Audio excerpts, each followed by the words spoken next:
De Génesis capítulo 22 y vamos a ver ese capítulo hoy. Vamos a leer unos versículos, no todos, como siempre lo hacemos, porque pues es un capítulo extenso. Los capítulos de Génesis tienen esa curiosidad, que aunque sean largos, son eventos que suceden en un día, entonces es muy difícil fraccionarlos. Diferente otros pasajes del Nuevo Testamento, porque son doctrinales. Esto es historia. Esta es la historia de Génesis, la historia se podría llamar la historia de la redención. Lo que estamos viendo en Abraham, si uno quisiera ponerle un título a esa serie, le podría llamar así, la historia de la redención en Abraham, porque muestra el plan perfecto desde que Dios decide en su corazón establecer una nación a través de un hombre llamado Abraham, constituye la nación de Israel. A través de Israel nos revela a nosotros las verdades que necesitamos para entender las Escrituras. Si una persona quiere entender las Escrituras, si usted dice, a mí me gustaría entender la Biblia, debe entender el Antiguo Testamento también, no solo el Nuevo Testamento. Si usted entiende el Nuevo y no entiende el Antiguo, usted no entiende la Biblia, o viceversa.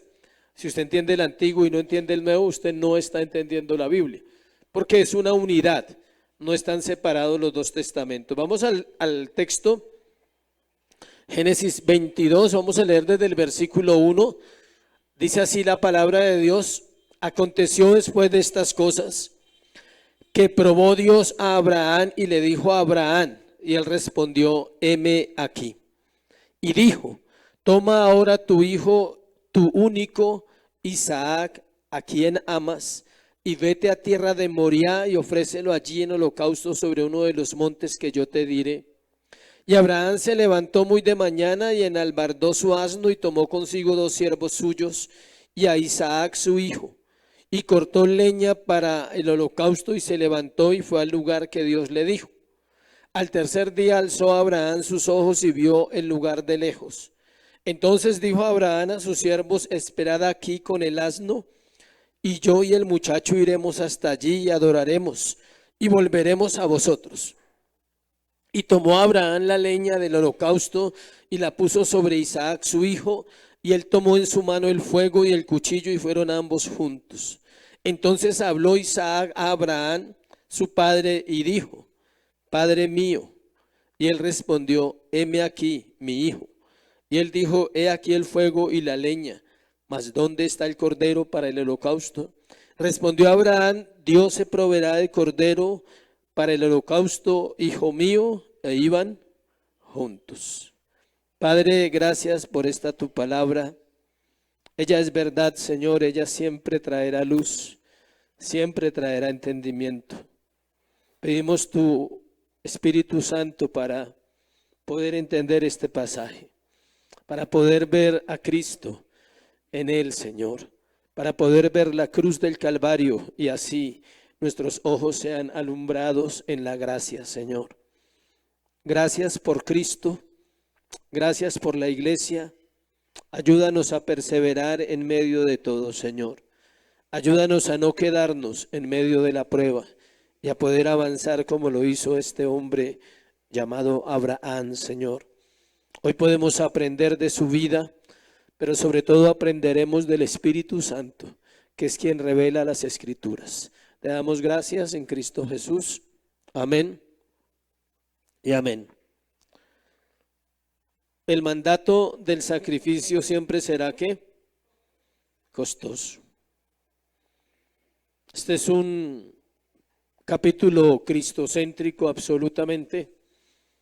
No se puede predicar de un sacrificio de un padre y un hijo sin ver a Jesús allí.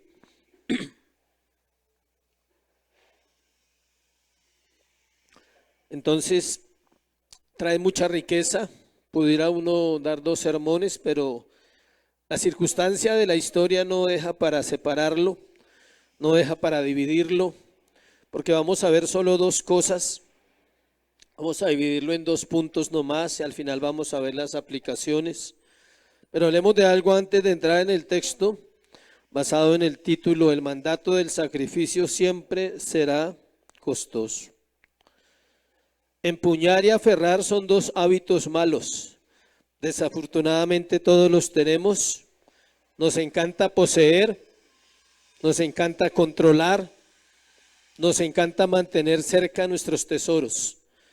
Mientras más valioso sea el tesoro, más fuerte es nuestro agarre y más difícil es soltarlo. Como vemos, no es nuestra naturaleza soltar, nuestra naturaleza es poseer, empuñar y aferrar.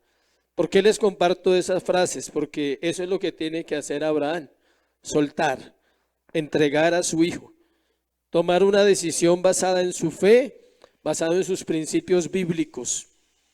Escuche bien, las decisiones se toman basadas ¿en qué? Principios bíblicos, no en emociones ni en sentimientos. Todo lo que demande sacrificio es costoso. Todo lo que sea soltar, dejar, dar, compartir, siempre demandará decisiones verdaderas, sea haciendo lo correcto o lo incorrecto. Aún para la vida incorrecta usted tiene que entregarse, tiene que darse a esa vida. También demanda, y demanda esfuerzos la vida incorrecta, ¿sí sabía? No estoy hablando solo de la vida correcta. Toda la vida del ser humano es así, esa es la vida. La vida no es dormir y comer y trabajar. La vida está rodeada de decisiones diarias que determinan mi mañana, mi futuro, que determinan cómo va a ser lo que yo espero de la vida o lo que la vida me va a ofrecer basado en lo que yo he sembrado. Por eso es tan difícil soltar, por eso es tan difícil darse, por eso es tan difícil no empuñar algo que tenemos. Note algo curioso acá, que en el 21:34, estamos mirando en la introducción, en el 21:34, que es el último versículo que leímos, moró Abraham en tierra de los filisteos muchos días. ¿Cuántos años tenía Sara hace 8 días? 93 a 95, antes de que no recuerde. Y en 23:1, pase a 23:1, dice, fue la vida de Sara, ¿cuántos años? 127 años. Es decir, que del capítulo 21:34 al capítulo 23:1 pasan ¿cuántos años? Muchos. Podríamos calcular 40, algunos estudiosos calculan 40, otros 35, basándonos en la edad del muchacho, en la edad de Isaac. Todo esto sucedió ahí, no nos dice cuándo, no dice exactamente en tal año de la vida de Abraham, esta vez no, solo da un dato y vamos a descubrir más o menos, hacer una aproximación de cuándo pasó eso. Dios siguió trabajando en el carácter de Abraham para prepararlo para este momento. Dios es tan bueno, iglesia, que te prepara para la prueba que tú crees que no vas a pasar. Hay pruebas difíciles. No han llegado, le tengo esa buena noticia. Las pruebas difíciles no han llegado todavía a nuestra vida. Siempre llegarán. ¿Por qué? Porque tal vez no estamos preparados. Si llegaran ahora, muchos decaeríamos o faltaríamos a la fe. Pero cuando lleguen es porque Dios sabe que su carácter está ¿qué? Listo para ser traspasado, para que su corazón sea un poquito procesado por el Señor. Según estos versículos del capítulo 22 sucedió un lapso aproximado de 34 años. Se calcula que el muchacho tenía 20, 17, 20, 22, ahora vamos a mirar. En este capítulo 22 encontramos mucha enseñanza, mucha, es muy rico. Es un capítulo único en la Biblia porque es una sombra del sacrificio de Cristo en la cruz. También es el primer juramento de Dios, se encuentra ahí en el versículo 16. También el primer relato donde aparecen los vocablos prueba, amor y obedecer. No ha hablado la Biblia nada de eso desde Génesis 1. No nos ha hablado del amor, no nos ha hablado de la prueba y no nos ha hablado de obedecer, aunque ya han habido pruebas. Pero aquí aparecen esos vocablos y en el versículo 16, para que ahora lo miremos, pero si quiere verlo, dice que Dios juró y es la primera vez que Dios jura. Dios no jura todos los días, dicen. Solo juró ahí, hace un juramento con Abraham.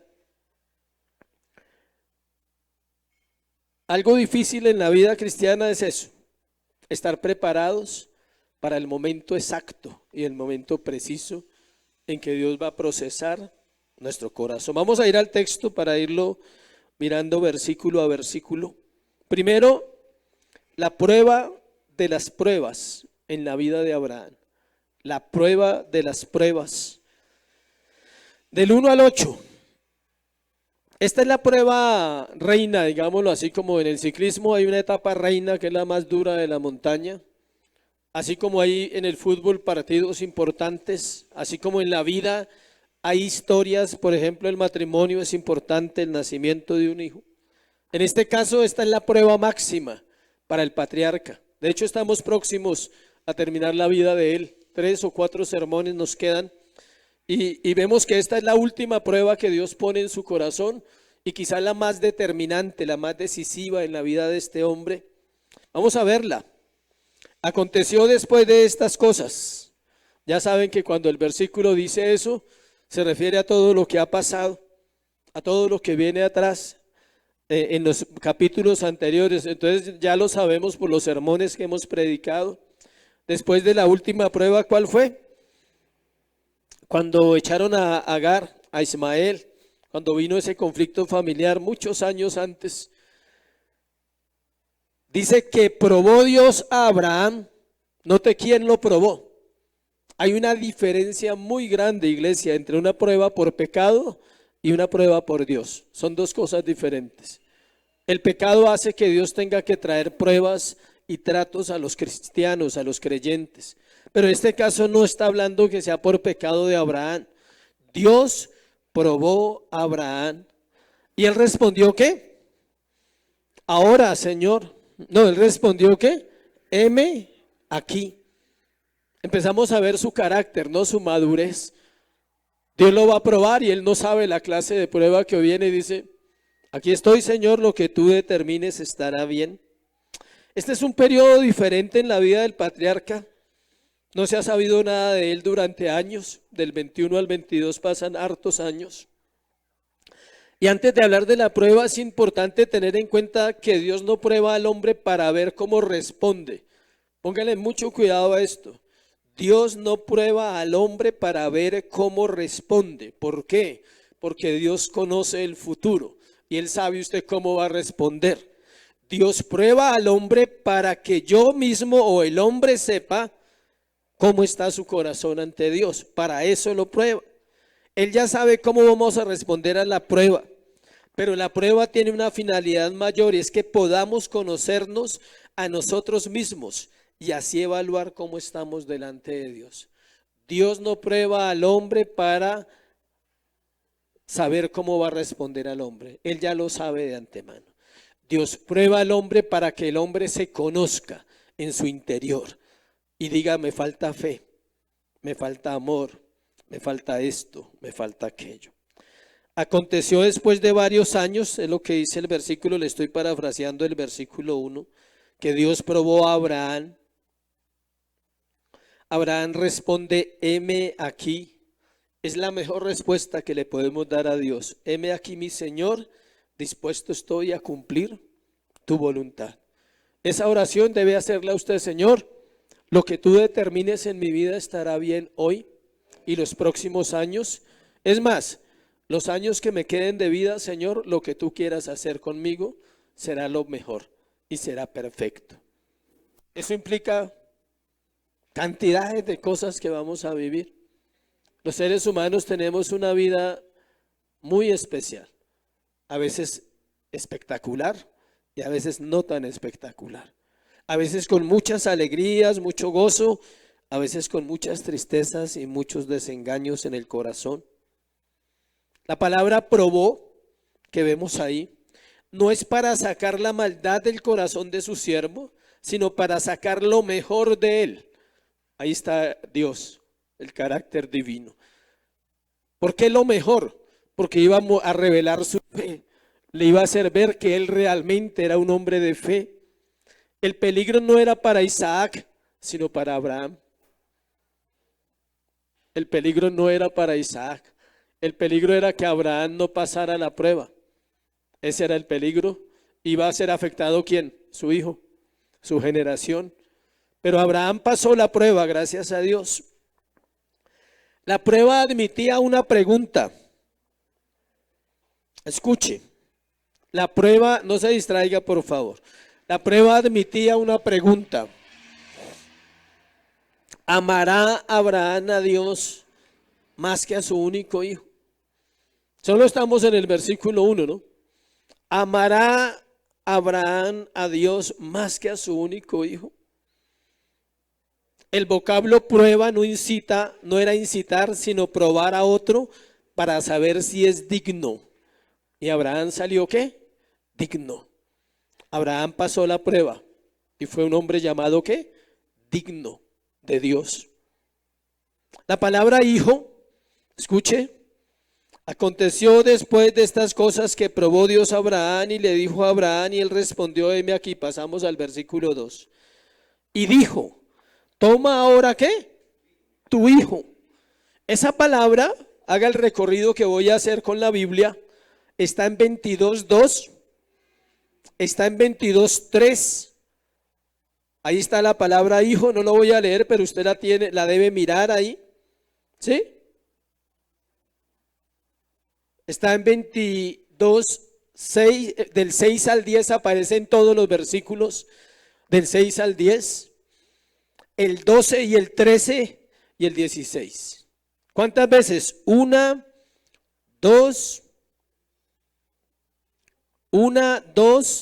7, 8, 9, 10 veces aparece la palabra hijo en ese pasaje, lo cual es muy importante para la gramática bíblica. Por eso hay que estudiar. 10 veces aparece la palabra hijo. No es posible leer el relato y no pensar en una relación padre-hijo. Padre-hijo. Abraham había perdido a Ismael siendo un muchacho más o menos de 17 años. Ahora debía entregar a otro muchacho. ¿Qué está pasando aquí? ¿Qué pasa con Dios? Que no quiere ver a Abraham feliz y tranquilo. Entregó a Ismael. ¿Se acuerdan que tuvo que soltarlo? Dejarlo ir, entregárselo a la esclava. Chao, nos vemos. Ahora tiene que entregar al otro muchacho. Es como perder 2 hijos.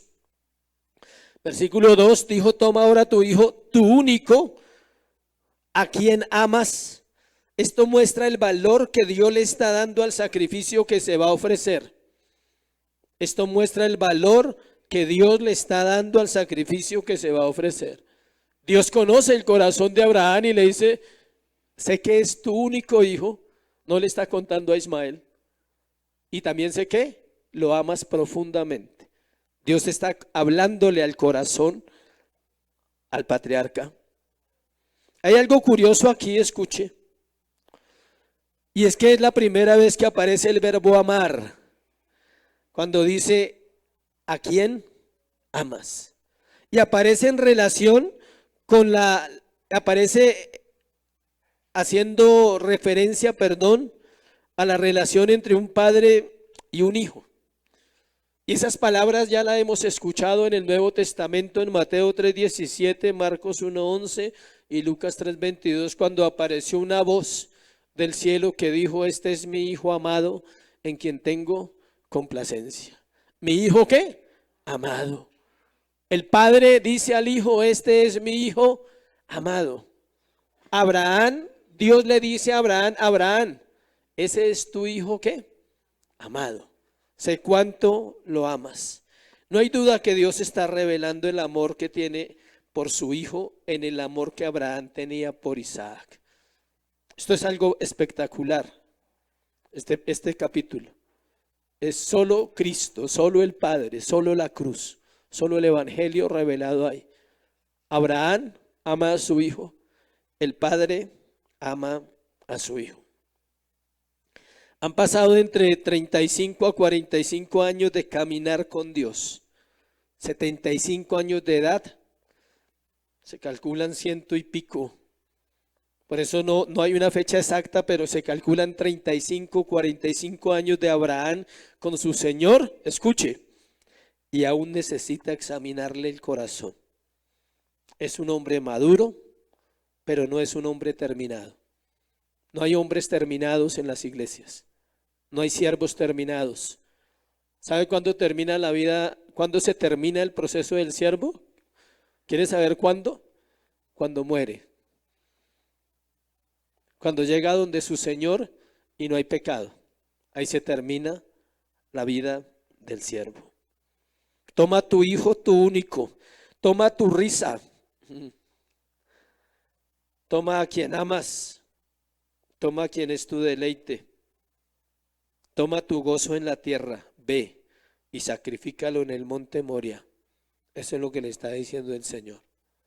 Toma al que en el que te deleitas, Abraham.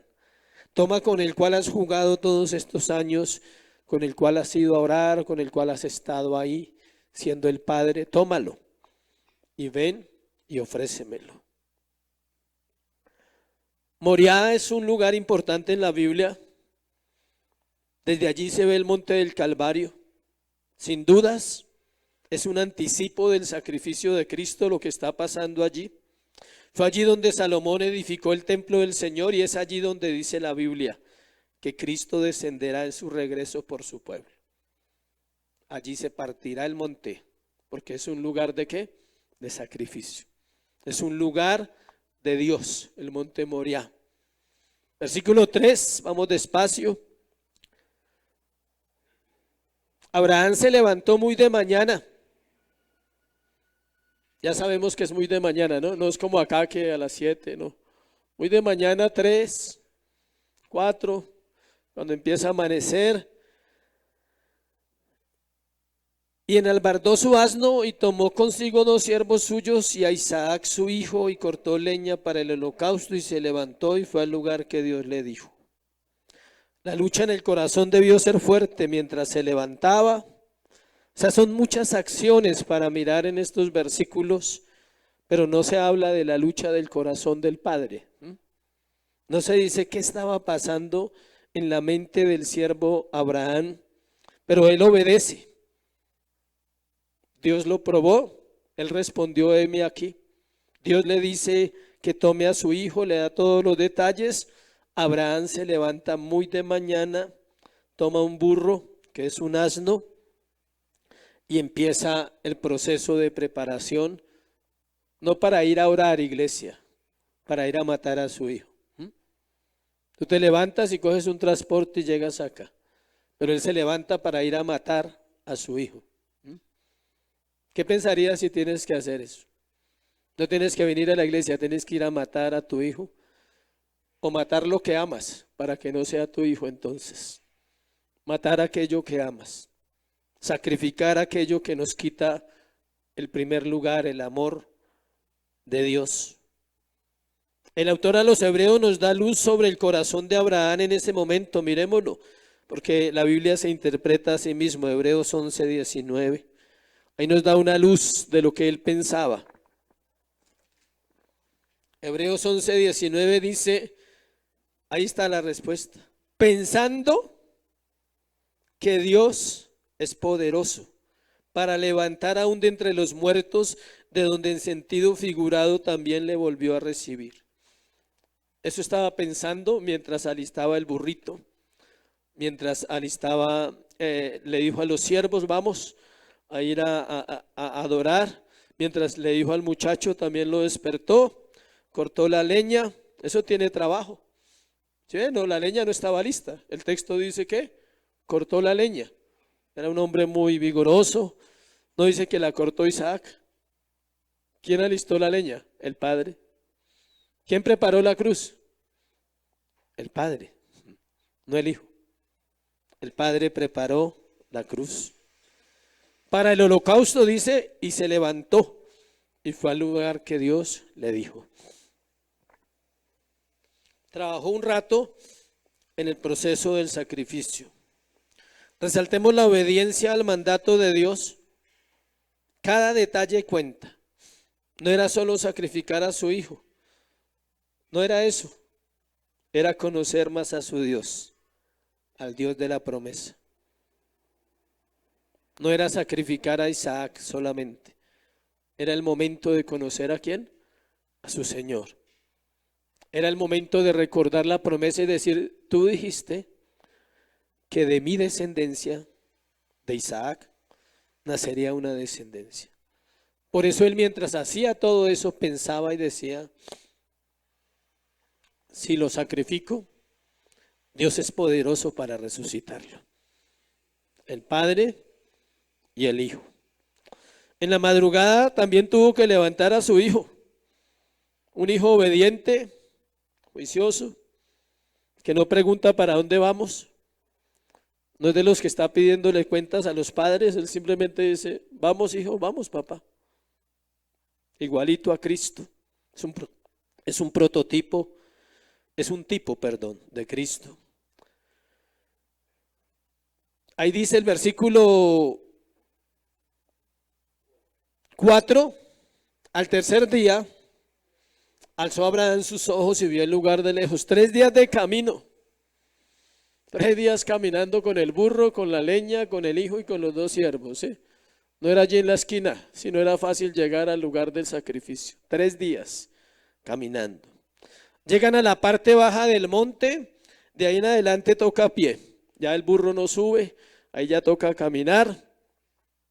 Y empieza otro proceso ahí. Versículo 5. Entonces dijo Abraham a sus siervos, esperad aquí con el asno. ¿Y quién va? Yo y el muchacho iremos hasta allí. ¿Qué dice? Adoraremos y ¿qué? Volveremos a vosotros. Qué certeza, ¿no? ¿Cuánto quisiera uno tener la certeza de adorar? Para saber que va a adorar y va a volver. O al menos que va a volver a adorar.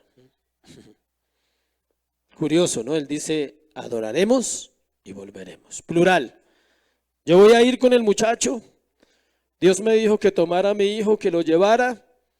Pero yo confío que vamos a bajar, ¿qué? Juntos. ¿Cómo? Él no sabía.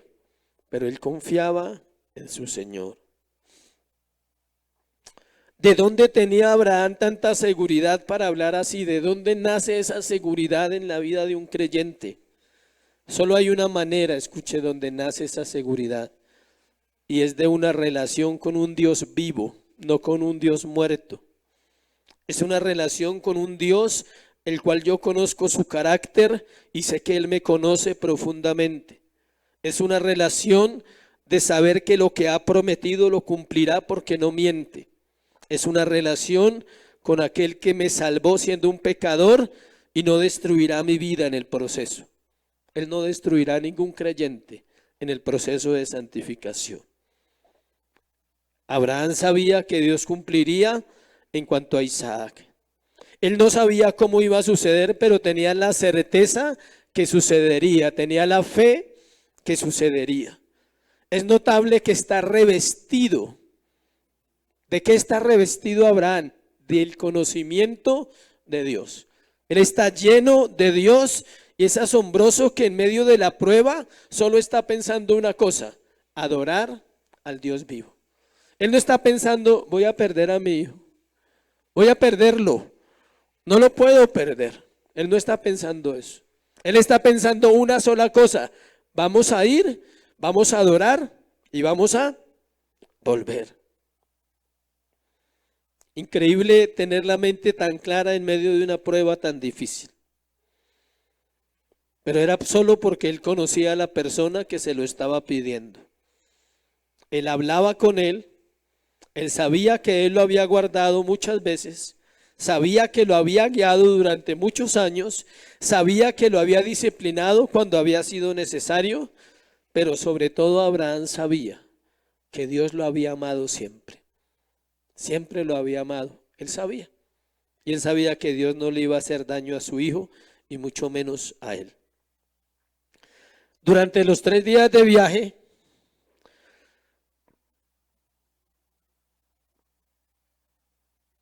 para Abraham, su hijo estaba quizás muerto. Solo pensaba que Isaac iba a morir, pero no dejaba que eso lo distrayera, porque al mismo tiempo tenía su mirada en Cristo, en Dios. Sabía que Dios era poderoso para resucitarlo. Versículo 6. Tomó Abraham la leña del holocausto y la puso sobre Isaac su hijo, y él tomó en su mano el fuego y el cuchillo, y fueron ambos, ¿qué? Juntos. Ahí está la cruz del Calvario. Aquí encontramos mucho sobre la cruz, el antitipo de lo que sucedió con Cristo. Dice que el Padre puso sobre el Hijo la leña para el sacrificio. Ahí dice claramente, tomó Abraham la leña del holocausto y la puso sobre ¿quién? Isaac, su hijo. 3500 años después, el Padre puso sobre el Hijo una cruz. Fue el Padre, no fueron los romanos, no fueron los judíos, no fuimos nosotros tampoco. ¿Fue quién? El Padre, el que puso la cruz sobre el Hijo. Mire Juan 19, 17.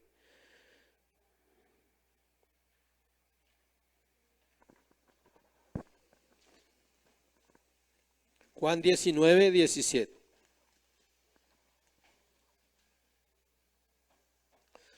Dice, y él, cargando su cruz, salió al lugar llamado de la calavera, y en hebreo, ¿qué?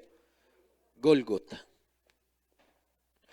El Hijo cargó la madera. Isaac tenía que cargar ¿qué? La madera. Juan 8, 29.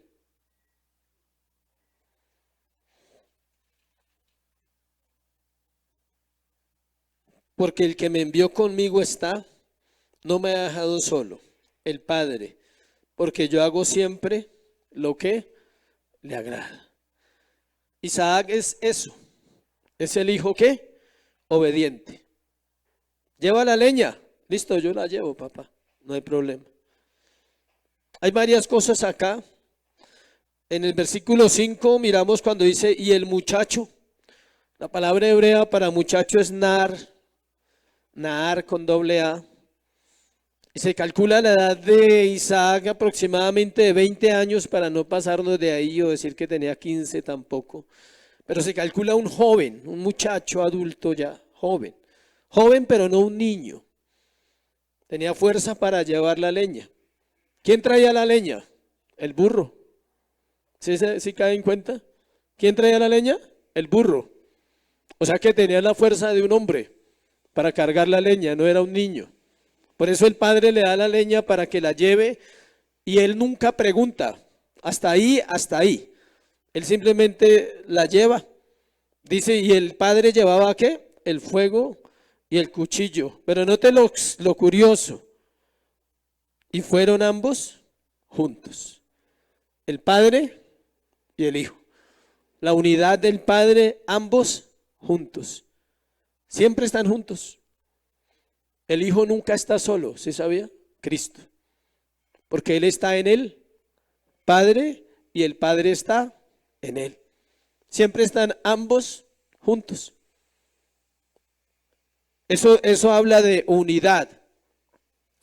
El Hijo guardó silencio al igual que Cristo. No abrió su boca como oveja delante de sus trasquiladores, enmudeció y no abrió su boca. Isaías 53:7. Fue llevado, ¿para dónde era llevado Isaac? Para el sacrificio. Calladito. Él vio que el Padre llevaba el cuchillo y el fuego y no dijo nada. Él había visto a su Padre muchas veces adorar y confiaba que una vez más iban a adorar al Señor. Él nunca se imaginó que él iba a hacer el sacrificio, el animalito, el cordero. Él había hecho eso con su papá muchas veces. Su padre lo tuvo que haber llevado varias veces a mirar cómo se hacía un sacrificio, cómo se oraba, cómo se adoraba. Versículo 7. Entonces aquí dice, habló Isaac a Abraham, su padre, y dijo, Padre mío. Es la misma frase que se usa en la Biblia para referirse a ¿quién? A Dios. Padre mío. Y él respondió, heme aquí, mi hijo. Es un diálogo trinitario. Y él dijo, he aquí el fuego y la leña, mas ¿dónde está el cordero para el holocausto? Ahora sí pregunta, dice, aquí está la leña, está el fuego, todo, pero ¿dónde preguntaría? Tal vez cuando llegaron al monte, porque ahí dice que él llevó la leña y no preguntó, Pero tal vez más adelante, cuando ya iban llegando, cayó en cuenta y dijo, pero no hay animal, no lo trajimos. Normalmente se llevaba el animal también cuando se iba a sacrificar. En este caso el animal no va. Y respondió Abraham, Dios se proveerá de cordero para el holocausto, hijo mío, e iban juntos. La pregunta de Isaac tiene solo una respuesta y es que solo tiene respuesta en Cristo. Él es el cordero, Él es el sacrificio, Él es el que murió por los pecadores. Esas preguntas están en el corazón de Jesús cuando Él va hacia la cruz. Mateo 26:39. Mateo 26:39.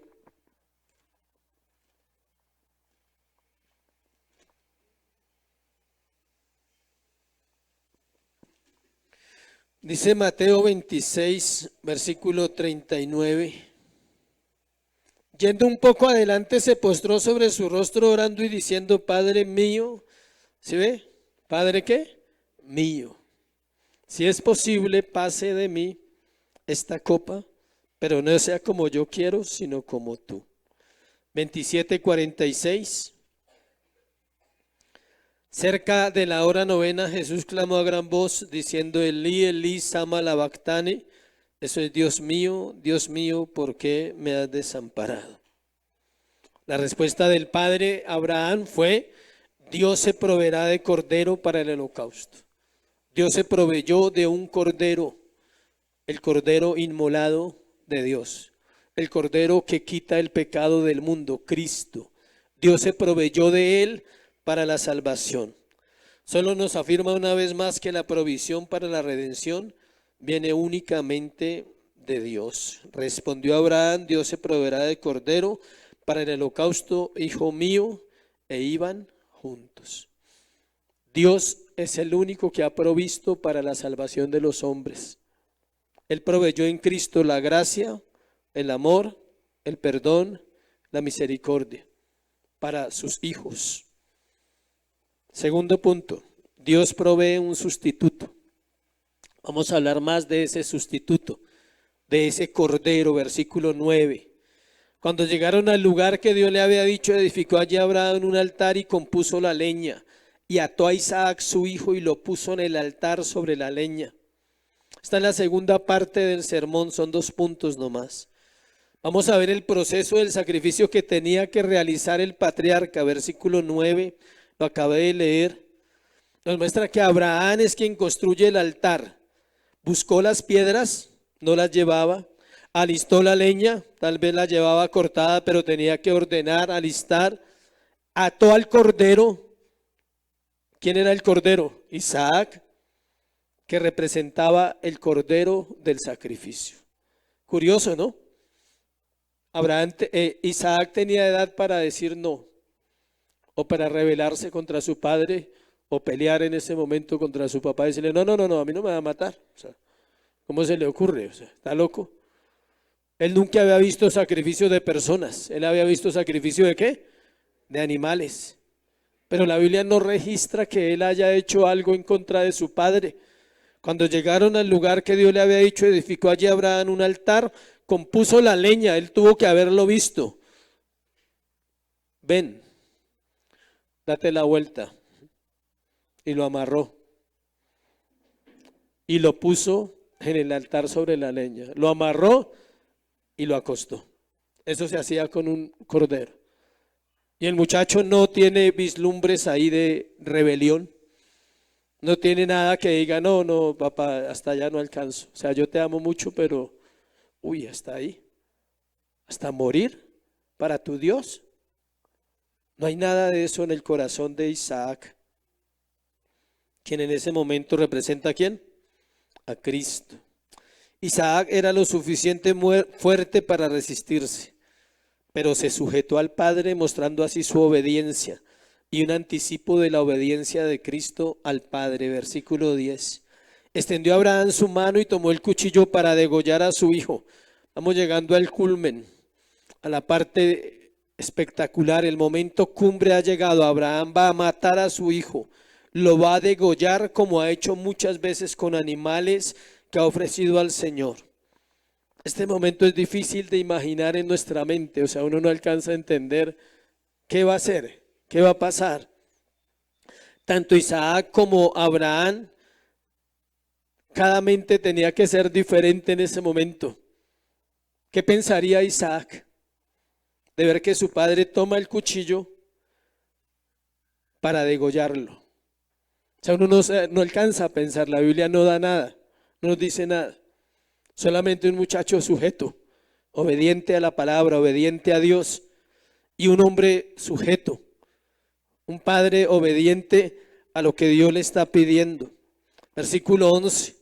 Entonces el ángel de Jehová le dio voces desde el cielo y dijo: Abraham, Abraham. Y él respondió: heme aquí. El ángel de Jehová no es otro que Cristo, quien llama al patriarca 2 veces: Abraham, Abraham. Cada vez que Dios nombra 2 veces un nombre es por algo. Simón, Simón. Marta, Marta. Es algo importante que él va a decir, va a hacer. Versículo 12.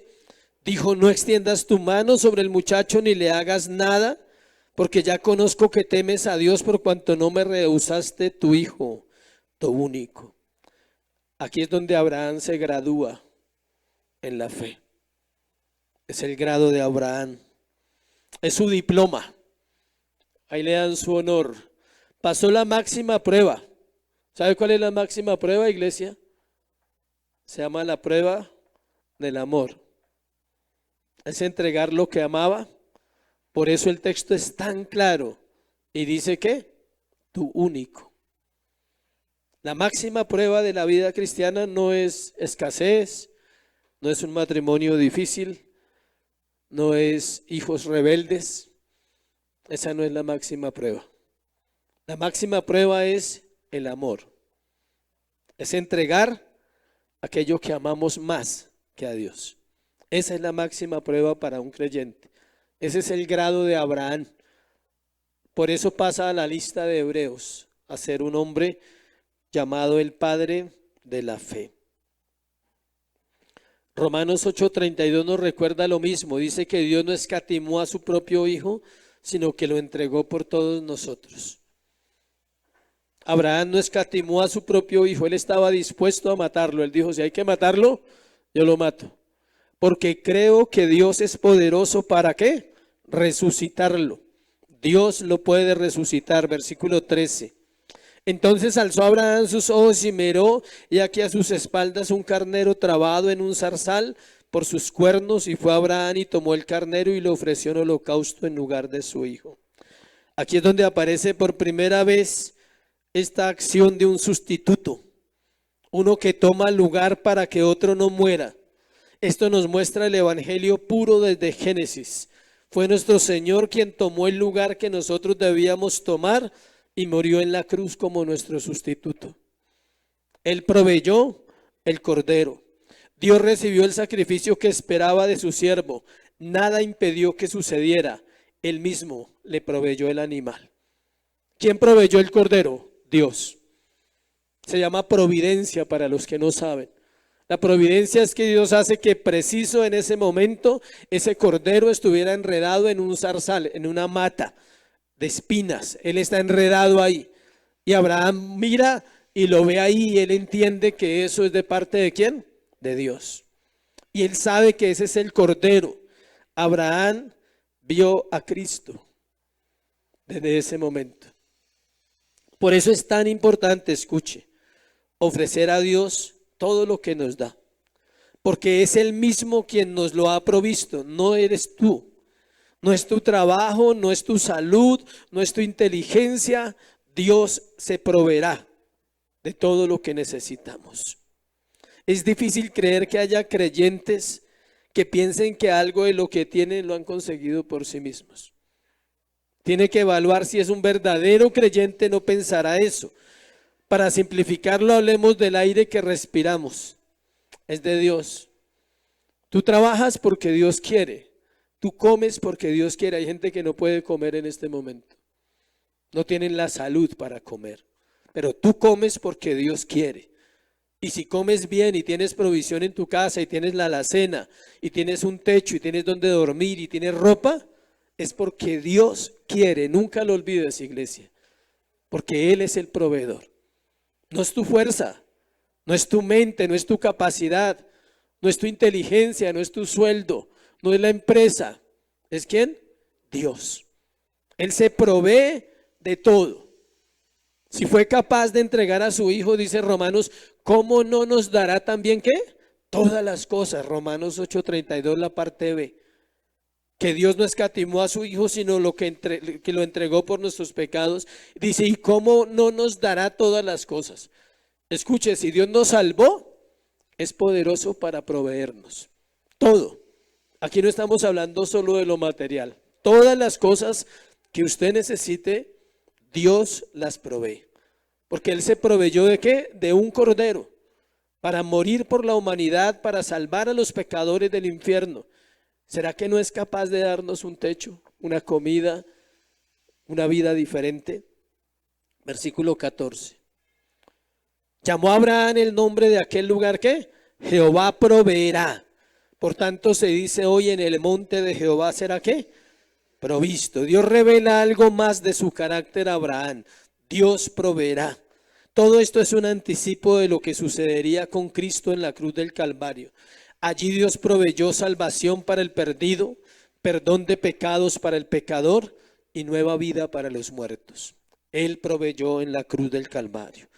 Miremos Hebreos 6, 13, 18, que es un buen comentario de ese versículo. Hebreos 6, y leámoslo. Cuando le digo que es un comentario, es una explicación perfecta de los versículos. Y usted no tiene que buscar otra interpretación porque ya está interpretado ahí. Hebreos 6.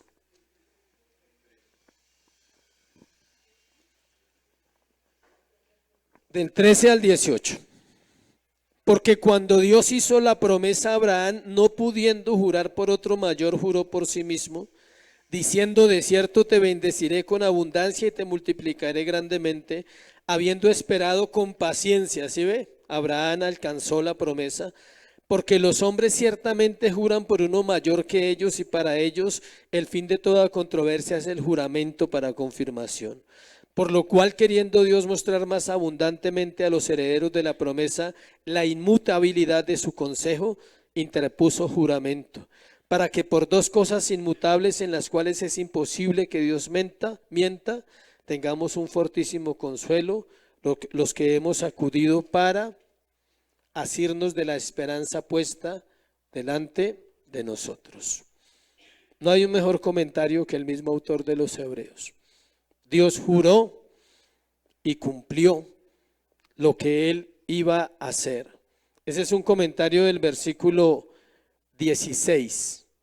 Dijo, por mí mismo he jurado, dice Jehová, que por cuanto has hecho esto y no me has rehusado a tu hijo, otra vez le aclara, tu único hijo. ¿Se ha notado que todas las veces se lo está aclarando? Le dice, sé cuánto lo amas, sé que es difícil desprenderte, pero lo has hecho. Examen de fe para Abraham, nota del 1 al 10, 11.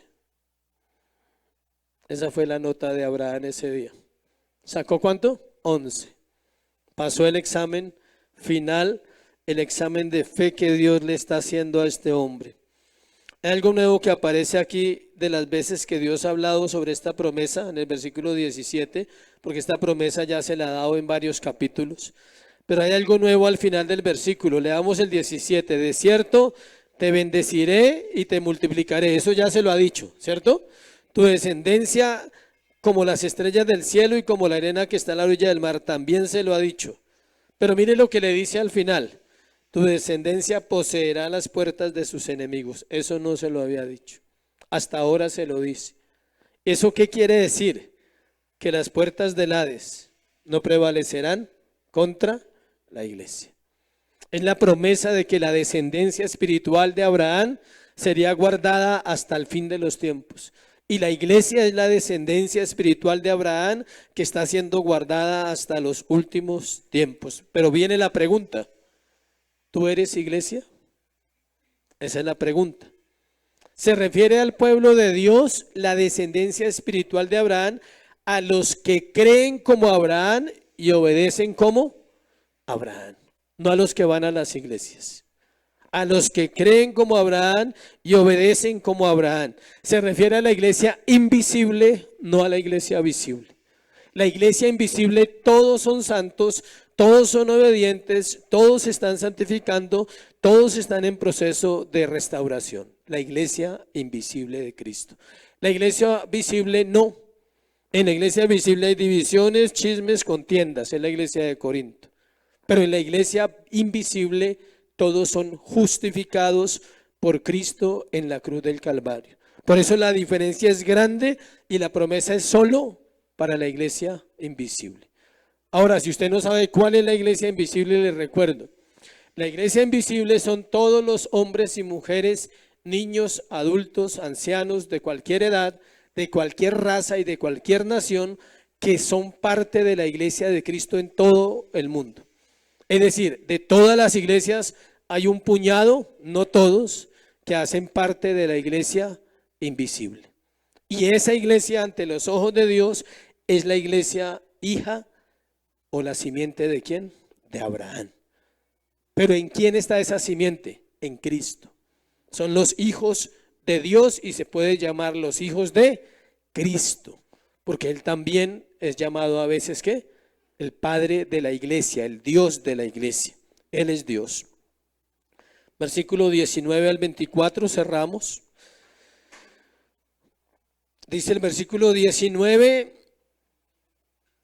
y volvió Abraham a sus siervos y se levantaron y se fueron juntos a Berseba, y habitó Abraham en Berseba. Aquí hay un principio bíblico que es bueno resaltar, y es que hubo dos testigos de lo que pasó. Y la Biblia pide eso. Ellos testificaron que Abraham había ido a adorar con el muchacho y había bajado. Tal vez no vieron lo que pasó allá, pero escucharon lo que él dijo antes de subir, ¿cierto? Subiremos y ¿qué? Adoraremos y ¿qué? Volveremos. Dijeron, vea, fue y adoró y volvió. De los versículos 20 al 24 encontramos una genealogía de Abraham, es decir, familiares de los cuales se resaltan dos personas que van a ser parte de la historia más adelante: Betuel y su hija Rebeca. Rebeca sería la esposa ¿de quién? De Isaac. Aquí ya empiezan a listar el autor, que es Dios, y Moisés. Dios va preparando el tema, dice, vamos a ir alistando a la iglesia para que vayan entendiendo que vamos a empezar a hablar ahora de otro hombre llamado ¿qué? Isaac. Ahí nombra a la mujer, nomás, da una genealogía. Todos esos eran familiares de Abraham, todos esos era la banda de Abraham, todos, esa familia. Así como cuando hay bandas grandes, esos eran todos. Pero ahí se resalta dos personas nomás que van a ser famosos en la Biblia: Betuel y Rebeca. De ahí también van a ser ¿quién? Labán, que es el hermano de Rebeca, que es el papá de Raquel y Lea, que es con las que se va a casar el nieto de Abraham, llamado ¿qué? El mentirosín, Jacob. ¿Listo? Aplicaciones para hoy de este tema, sobre todo que en su corazón quede algo claro: el sacrificio de Jesús está en Génesis 22. Primero, lo que usted empuña es generalmente lo que Dios le pide soltar. Eso lo sabe usted, no yo. Es algo tan personal, iglesia. Y para que nuestra mente no nos engañe, no está refiriéndose a plata, porque ya algunos piensan en plata. No es eso. ¿Sabe qué es lo más fácil? Soltar el dinero, es más fácil. Se refiere a cosas del corazón, no las queremos soltar. Están tan arraigadas que no nos hemos dado cuenta que Dios nos está pidiendo que las soltemos. ¿Qué hay arraigado en tu corazón? La rebeldía, no la quieres soltar. Soy rebelde porque el mundo me hizo así. ¿Qué hay arraigado en tu corazón? La pereza. ¿Qué hay arraigado en tu corazón para que no lo sueltes? Una relación sentimental quizás, de pecado. Algo que no tienes que cargar y estás cargando, y Dios te dice suelta y tú sigues cargando. porque no quiere soltar. Él sabe cuál tesoro ha cautivado tu corazón. Donde está vuestro tesoro, donde está vuestro tesoro, allí estará ¿qué? Vuestro corazón, Mateo. ¿Cuál será ese tesoro? Escuche, sea cual sea, Él está en tu corazón, ese tesoro. El egoísmo, la avaricia, o usted mismo quizás, su sueño de toda la vida, que por lograrlo lo puede separar de Dios. Hay gente que está luchando por un sueño personal y ese sueño lo está separando de Dios y no se da cuenta. Algo que quiere alcanzar porque toda la vida lo ha querido y resulta que lo está separando de Dios. Segundo, esta pregunta respóndala a usted y yo la respondo en mi corazón. ¿Cuánto amamos a Dios? Pregúntale a Abraham, él te dará una buena respuesta. Abraham lo amaba.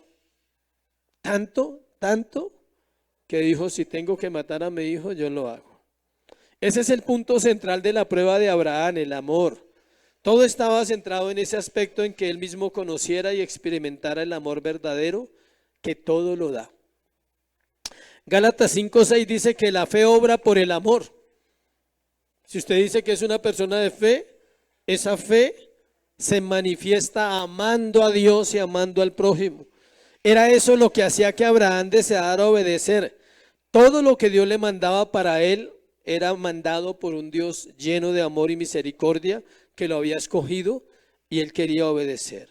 Aunque pareciera difícil e incomprensible, lo hizo porque realmente amaba a Dios. Esa fue su motivación para obedecer.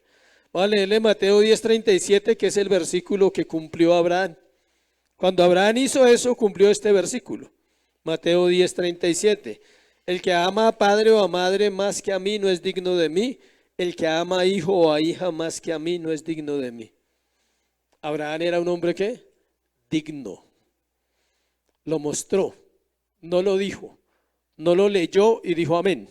No, él lo hizo. Demostró que era un hombre ¿qué? Digno de confianza. Dios se lo dijo, no lo mates porque conozco tu corazón y no me rehusaste tu hijo. Ahí se lo dijo. Le está diciendo a Abraham, tú me amas más a mí que a tu hijo. Me amas más a mí que lo que yo te he dicho que voy a hacer contigo. ¿Sí entiende eso? Debemos amar más a Dios aún que un llamado. Más a Dios. Abraham sabía el llamado que él tenía. Dijo, tú me amas más porque sabías que si él moría, tal vez la promesa no se cumpliría, pero no te importó. Aún así estabas dispuesto ¿a qué? A entregarlo. Tercero y último, la prueba purifica el corazón y podemos ver a Cristo claramente. ¿Quieres ver a Cristo? Lea la frase anterior. ¿Quieres ver a Cristo? La prueba te purifica para que lo veas. Sin prueba no hay ganador y sin prueba no hay galardón. Hebreos 11 dice que Dios es galardonador de los que le buscan. Y los que le buscan van a encontrar eso, muchas pruebas, muchas cosas que tienen que determinar en su corazón. Abraham vio al Cordero de Dios en la cruz del Calvario. Él vio al sustituto que tomó nuestro lugar. Para ello fue necesario, escuche, ser santificado por el Espíritu Santo, dar frutos dignos de arrepentimiento de lo que había hecho antes mal. Dios lo purifica en esta prueba, lo prepara para su última etapa de la vida. Por eso en 23:1 aparece que muere su esposa. Y Dios le dice, sepulta tu muerta y sigue adelante. Dentro de 8 días hablaremos de sepultar tu muerto. Bueno, oremos, póngase sobre sus pies y oremos. Y démosle gracias a Dios por esta palabra. Ponte sobre tus pies y demos gracias. Padre, gracias por esta mañana. No podemos orar de otra manera y no hay ninguna otra manera en que queramos orar. Solo con gratitud. Solo vas a darle gracias a Dios por Cristo, no más. No hay nada que pedir, no hay nada que reclamar, porque tú te proveerás, dice la Biblia. Tú te proveerás de todo lo que la iglesia necesita, Señor. Tú proveerás santificación, tú proveerás, Señor, que nuestro corazón siga firme, caminando con Dios hacia la meta final, que es estar con Cristo eternamente. Por eso no te pedimos esta mañana nada, solo queremos darte gracias por la obra de Jesucristo en la cruz del Calvario. Gracias por morir por mis pecados, gracias por perdonar mis pecados en la cruz y gracias por darme vida eterna, Señor. Hoy bendigo tu nombre, Dios, porque tú diste a tu Hijo, a tu único Hijo, Señor, a tu amado, por un pecador como yo. Tú entregaste lo más valioso, Señor, lo más hermoso que hay en el cielo, se llama Cristo. Por una iglesia que necesita de ti siempre, que necesita ayuda, que necesita perdón, que necesita misericordia. Tú lo hiciste. Por eso te damos gracias en esta mañana, mi Señor. Y exaltamos tu nombre por la obra de Cristo en la salvación de tu iglesia, Señor. Es en Cristo Jesús. Amén. Y amén. Dale un aplauso a Dios, a Cristo.